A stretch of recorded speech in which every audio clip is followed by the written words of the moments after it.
natin. Palagi ko, hirap na hirap kang magturo.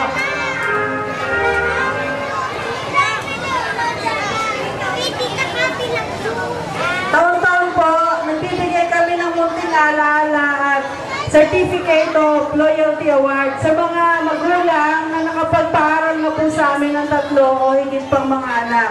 Ngayon po, tatawagin natin dito sa stage ang anak si Lilian Galera.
nagturo ng sayaw? Sino po ba ang nagturo ng interpretative sa kanila? Mga nanay lang po. Maraming salamat po sa inyo. First time po kasi namin na-experience yung ganito. Ang nakakalungkot po, pangalawang pagtatapos na po namin na hindi kasama ang aming nanay. Kasi taon-taon po, kasama namin siya, nanonood ng aming programa. Ngayon po, hindi, pero alam po namin, nandiyan lang sila, ng tatay ko, nanonood dun sila. Bago po tayo dumako sa pangwakas na awit, magpapasalamat po muna kami. Unang-una po sa ating guest speaker, kay Councilor Kay Pineda, at kay Councilor Lindsay Cuadra para po sa video. Sa APES Principal po, kay Sir Eddie Boylita, at Assistant Principal, Ma'am Emma Osias, pang-12 taon na po namin pagpapagraduate dito sa APES. At pang-8 taon po natin pong pagtulong kay teacher dito sa kanyang pagpapagraduate for the 15th year. Tama po yung sabi ni Ate Kay, yung una po ng produkto ng Kaibigan Learning Center, graduate na po ng college ngayon. Yung iba naman po, maagang nag-asawa, may mga apo na po siya sa mga estudyante niya. June, Kuya Chris, Kuya Randy, ang mga security guard po ng APES na lagi po tumutulong sa amin tuwing mag-aayos kami ng stage. Kay Teacher Ami ng Zamora Daycare sa mga advices and suggestions. Kay Mrs. Cecil De Vega Rojas para sa aming business matters. Kay Kuya Bo, Ate Lina, Kuya Antonio, Kuya Mike, Ate Julie sa